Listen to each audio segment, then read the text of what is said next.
Será que as igrejas vão começar a pagar mais impostos? Será que os seus dividendos maravilhosos, meus filhos gêmeos, vão começar a ser tributados também? Afinal de contas, de quem que a reforma tributária vai pegar dinheiro? E será que ela vai pegar dinheiro? Neste vídeo você vai saber, pelas palavras de um especialista em tributação aqui do Brasil, se a reforma tributária é verdade ou é só mais uma fantasia.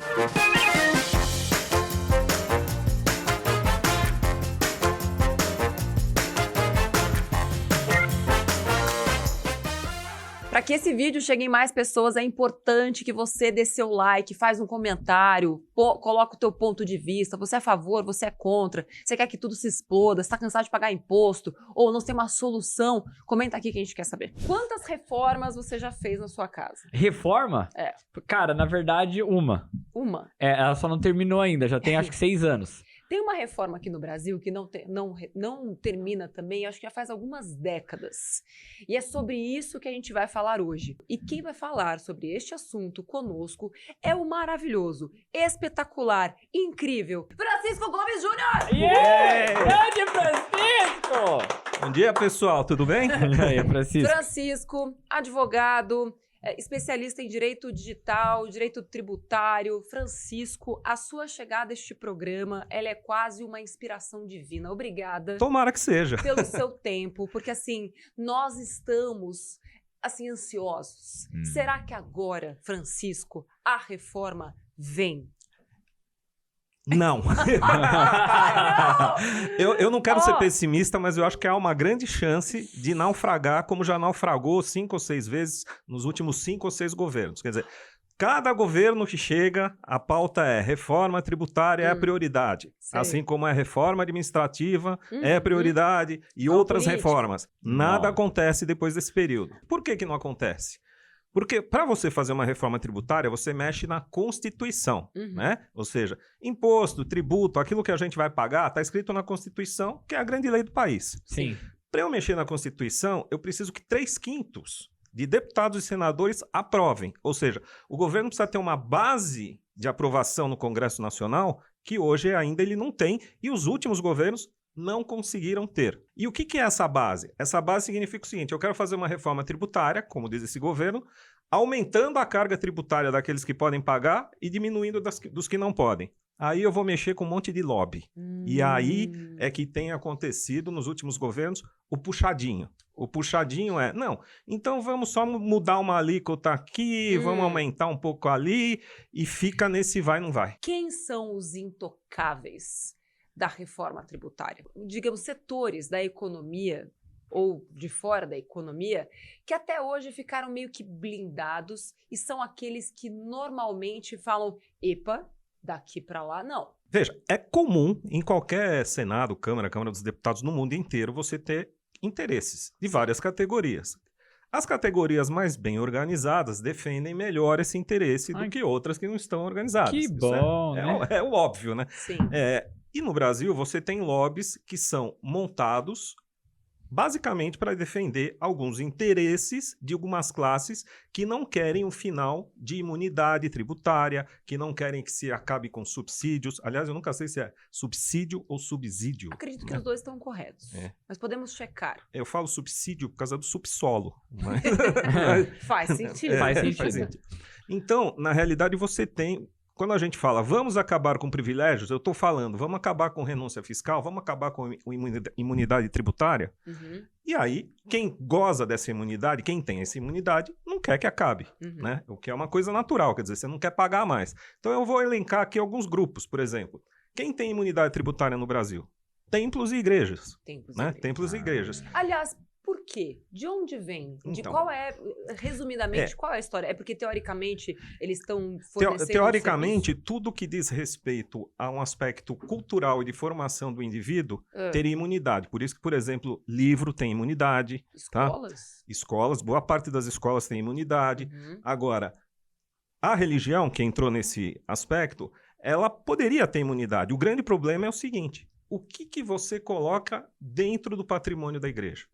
Né? Porque se você falar, olha, ela tem que ter imunidade, porque os fiéis tem o direito de ir lá e tudo bem. Uhum. Mas e a confusão patrimonial que se faz? Que é basicamente o seguinte, eu coloco tudo em nome da igreja, porque daí eu não preciso pagar imposto. E quando Deus você... tá vendo, gente. Olha Eu só quero dizer uma coisa. Pra quem faz isso, Deus tá Ó, vendo. mas o a que você tá justiça de Deus é pesada, hein, É. mano? Vai vir uma... Tomara que seja. Essa Vai vir conta- uma sapatada na Essa orelha, conta velho. vai vir bem cara. Tomara que seja. Mas a gente teve aí há 3 anos...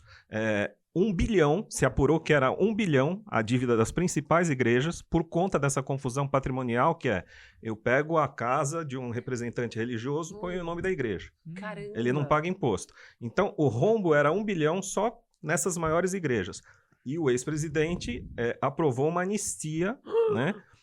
Primeiro foi assim, a Receita apurou que havia confusão. Ou seja, a Receita falou, não, esse imóvel aqui não é da igreja. Esse Sei. imóvel, quem está morando nele é o fulano de tal. Tem que pagar. Aham. E aí o governo, na época, propôs uma anistia e o presidente assinou essa anistia que foi de maior que 1 bilhão. Então, esse é um lobby que você vai ter que vencer, por Entendi. exemplo, né? Um segundo lobby que você vai ter que vencer. A gente não paga imposto sobre dividendos, ganho de dividendos. Sim. Então é assim. Esse tem que continuar assim, eu Então, acho. por um lado.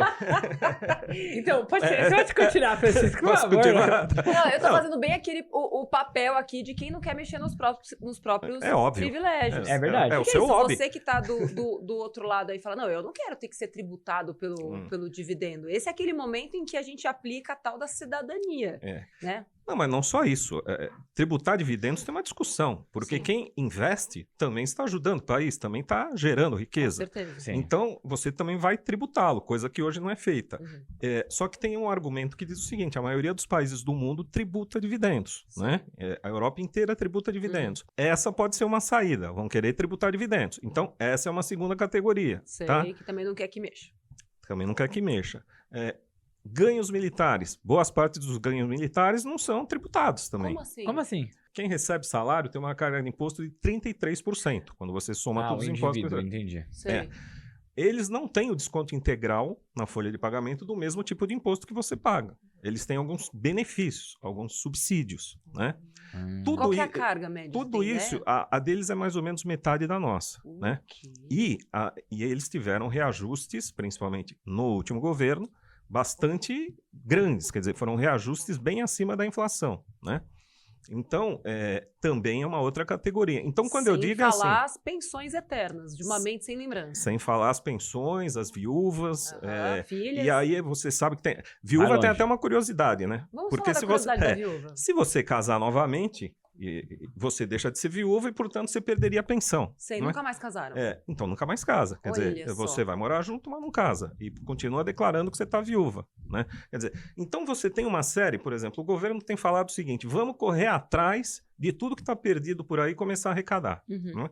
E o ministro fala o seguinte, eu arrecado 200 bilhões só indo atrás disso tudo que está perdido. Aham. Né? E eu tô saindo um pouco, mas vamos voltar para a questão da reforma. Então, é a mesma coisa. Quando você vai fazer a reforma, a gente vai mexer com todos esses interesses, tá?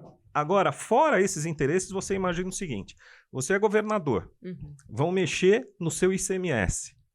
Você não vai querer. É a tua maior fonte de arrecadação estadual, tá?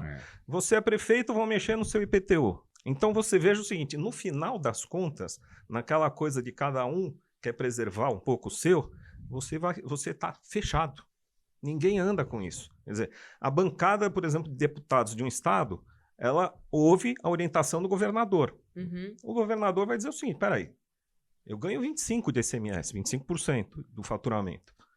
Você quer me colocar um imposto que vai ser 5%? Né? E na prática ele vai fazer aquela conta, né? Pô, a minha arrecadação é X, vai passar para Y. Uhum. Como é que eu vou compensar isso? Uhum. Né? Então, isso é uma coisa bastante complicada de ser feita, por isso que eu falei que é difícil de se aprovar isso. Né? Sim. E outra coisa, existem alguns mitos, por exemplo, quando a gente fala o governo tem muito dinheiro, né? Você sabe, a gente tem um orçamento anual, 5 trilhões, Uhum. com 85% das receitas comprometidas, tanto para educação, tanto para já carimbado. Né? Você não tem o que fazer. O governante que tá lá não tem o que fazer. Ele é obrigado Exato. a botar ali, né? Não Sem tem o que falar fazer. o volume de dívida. Isso. O volume da dívida é um absurdo. Quer Uhum. dizer, se você somar a dívida inteira, dá praticamente o PIB do país, Sim. que dá os tantos trilhões, né? Agora, e a dívida pública a gente paga 800 bi por ano, né? Só de juros da dívida. Só de juros. Então, acaba sobrando para o governo 200 bilhões, que ele, de certa forma, gasta de uma forma mais livre.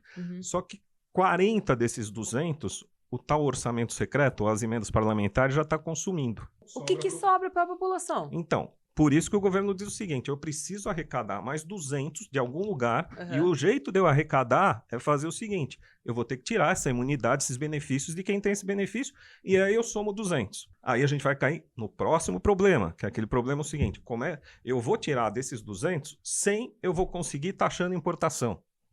Que é esse caso que a gente tem aí falando de Shopee. Aliás, hoje eu descobri que não é Shein que se fala. É Shein. Shein? Não, é Shein. Shein? Shein. Você gosta de mim, Natália? Xin. Xin. Então. Eu vou ali no banheiro fazer xin. Mano, e foi uma treta, né? Porque ele falou, não, agora vai ser 650, não vai ter, não vai ter mais tributação. E tem, né? Acabou de voltar, agora, vai ter. Vamos lá, tô entendendo então que, assim, Nossa são tantos personagens, daria... Tantas variáveis. Daria uma grande novela. E então o desafio para que a gente tenha, de fato, uma reforma tributária é colocar todos esses entes numa mesma sala. Fechar a porta e falar, se soquem.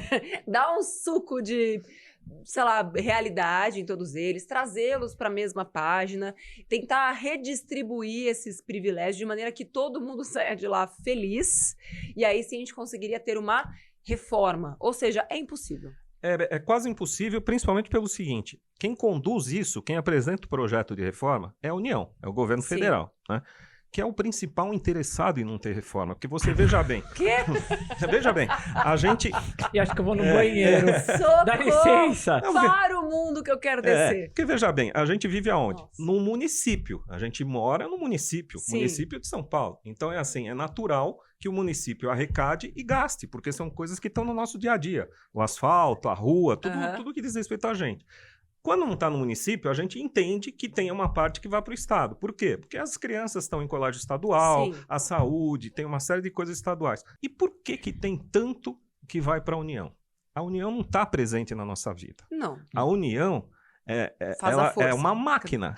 Ela é uma máquina, ou faz açúcar, né? A União é uma máquina pública, né? Custa muito caro e que todo mundo sustenta e não tem um retorno direto. Quem te dá retorno é o município, é o Estado, né?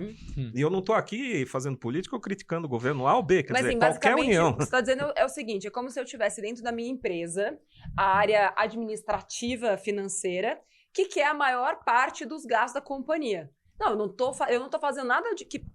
Desculpa, financeiro. Nada que preste para o consumidor final, basicamente é isso. Né? Nada do que eu produzo gera diferença e impacto real na vida do meu cliente. Isso. Eu tenho aqui uma função administrativa que é manter a máquina, a operação rodando e garantir que as contas fechem no final do mês. Isso. E para isso eu quero a maior parte do retorno que vem desses clientes. Os teus tipo funcionários dessa área financeira, tudo isso tem um custo, então você segura esse custo. Aí eu digo para você o seguinte, vamos fazer uma proposta de reforma, você da área financeira? Você vai falar, que proposta? Você quer que eu diminua meu funcionário, meu dinheiro, meu não sei o quê? Então, um pouco é isso. Quer dizer, sempre que se propõe uma reforma, e essa reforma vem da União, muitas vezes essa reforma não anda. Então, Sim, e a vai, gente... né? E tem um detalhe aí que, assim, o mundo político é um mundo bastante complicado.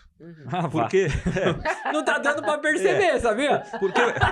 Porque, assim, você propõe a reforma não vem, isso em todos os governos passados. E depois o governo não faz mais nada. Então você percebe o seguinte, até que ponto aquela reforma era uma prioridade? Sei. Né? Porque você propõe e fala, pô, tá difícil lá no Congresso, eu não vou conseguir. Diz, deixa isso, vamos outro assunto. Entendeu? Agora, qual é o papel dessas emendas à Constituição em relação à reforma? Porque as emendas à Constituição são os famosos puxadinhos. Os puxadinhos, eles de fato resolvem alguma coisa, ainda que paliativamente ou pontualmente? Você acha que de puxadinho em puxadinho pode ser que lá no fim das contas ou no médio prazo a gente tenha um sistema tributário um pouco melhor, em vez de ficar esperando que essa grande reforma venha? Olha, eu sou muito crítico a, por exemplo, Constituição Federal do Brasil, tá? Eu acho que, assim, constituições de vários países são principiológicas, tem lá 10, 20 artigos, a nossa tem 500. É um livro, né? E assim, tem curso de 5 anos para você estudar a Constituição. Quer dizer, é fora de propósito, porque aquilo tem que ser uma lei de princípios e o detalhe você coloca nas leis inferiores. A nossa não, a nossa é o contrário. E hoje ela já é uma coxa de retalhos, porque você vai emendando, você fica lá com 40, 50 emendas, né? E uma contraditória com a outra. Agora, por que tem que ser através de emenda? Porque eu não posso fazer nada que a Constituição me proíba. E hoje, os tributos estão todos descritos na Constituição. Então, lá na Constituição está o que é imposto de renda, o que é o ICMS, quem vai ficar com ele, se é estadual, se é municipal. Ou seja, se eu quero extinguir o imposto, eu preciso tirar isso da Constituição. Entendi. Isso é a primeira coisa. Está amarrado. Está amarrado. E aí, só que não é só isso. Por isso que a reforma é impossível. Não esquece de se inscrever no canal. Vai ter a segunda parte desse vídeo já aqui no canal. Então se inscreve. Beijo pra você. Até a próxima e pouco.